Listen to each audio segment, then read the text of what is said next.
team players that will be a part of the pregame festivities. These guys have made a great contribution to the program.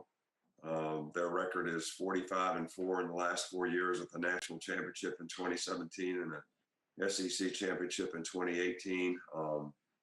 They've done a great job of being great ambassadors for the university on and off the field, in the classroom, and most are on track to graduate, so we're very proud of that.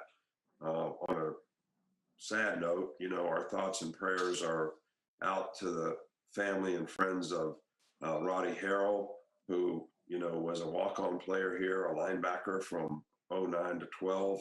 He also worked in the weight room for a little bit for us, and, a fine young man, and certainly, our condolences to his family. Hate to see somebody who has such, great future and potential have something like this happen. So I'd also like to take the opportunity to wish all of our fans and our supporters a very happy Thanksgiving. This is a great time for all of us to sort of, think about and have gratitude for all the things that we have. I know, a lot of times we spend a lot of time thinking about the things we don't have, but my God, we all have a lot to be thankful for. And I think this is a great holiday to make sure we remember all those things. Okay, with that, guys, we will get things started with Jeff Spiegel. Go ahead, Jeff. Jeff, unmute yourself. Go ahead. Nick, what are you going to miss the most about not coaching that? I'm going to do everything I can to stay involved in the game. I went through this for 3 days before the Georgia game, but was fortunate enough to test out and have a false positive. So I didn't miss that game, even though I was sort of mentally prepared for it. It's not about me. It's really about the players. I want to be there for the players to try to help them be able to play the best, to inspire them any way that you can as a coach and a teacher, to get the best out of them so that, they have the best opportunity to be successful. I know how important it is for a lot of them. And I know how difficult it is sometimes when you have disruptions to, overcome those. But we have a lot of very capable coaches, and the biggest thing I'm going to miss about it is being with our players, being a part of our team, and helping those players have the best opportunity to be successful. Okay, we'll go to Michael Casagrande. Yes, Nick, I was just wondering how you're going to deal with the logistics of watching the game. Will you be watching it alone, keep the sound up on the broadcast? How do you plan on viewing the game? Well, we can actually pipe the game in. You can't see much on TV.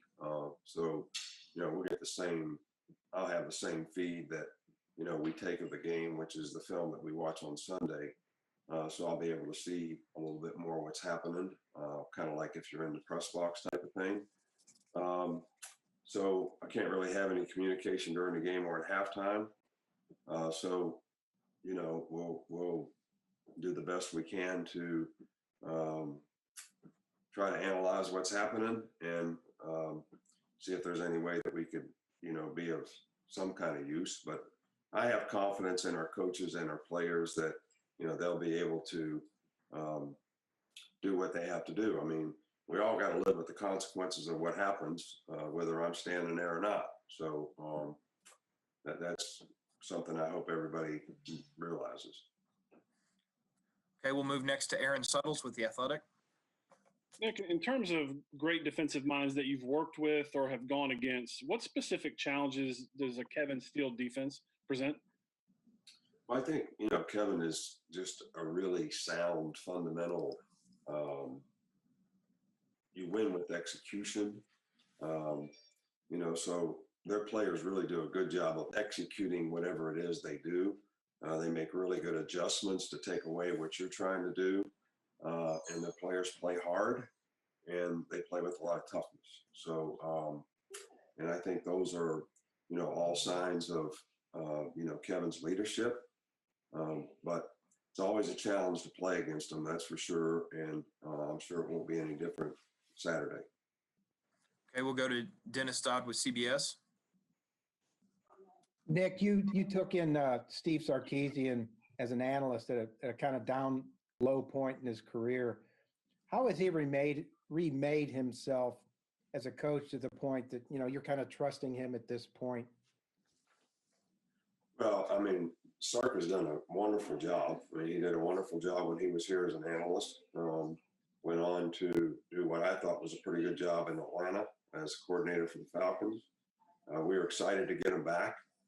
And, you know, based on the body of work in terms of what our offense has been able to accomplish last year and this year, no one could argue that he's done a fantastic job in terms of developing players, having them well prepared for the game, inspiring them to play with a lot of, you know, kind of effort, toughness, discipline, some of the intangible things that it takes.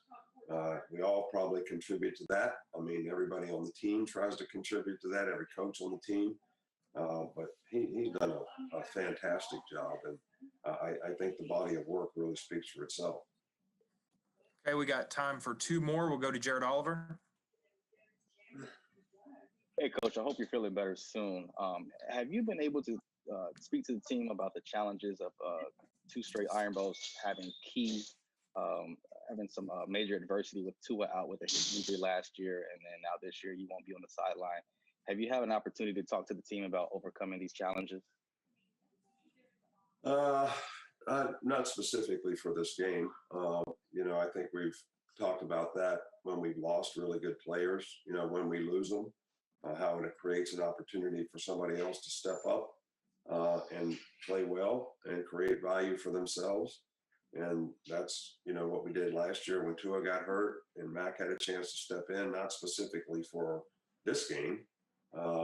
Same thing we did when, you know, Jalen Waddle got hurt at Tennessee. So, and, you know, the players have tried to respond and done a pretty good job relative to the guys that have taken their place. So, you know, we don't ever want to see anybody get injured, but we also want to be very positive with the players who are remaining in terms of what they can do and need to do to try to perform well, you know, in the game. And we want everybody to be playing 100% in terms of their effort, their toughness, their discipline, focus to execute, all the intangible things that you want to play with. So you can't ask for more than that. So if we can get that out of our players, I'm always, you know, able to sort of deal with whatever the outcome is. And we'll finish up with Tony Sakalas. Tony, go ahead. Okay, well, we can't hear you, Tony, so we're gonna have to wrap up. Coach, I know you've got things to do. I appreciate your time. Okay, guys, thanks so much. I appreciate you. Appreciate everyone's concern out there for me, but I'm doing fine. Thank you. And I wish everybody another happy Thanksgiving. Thank you. Thanks, Thanks, Nick. Thanks, Josh. Thanks, guys.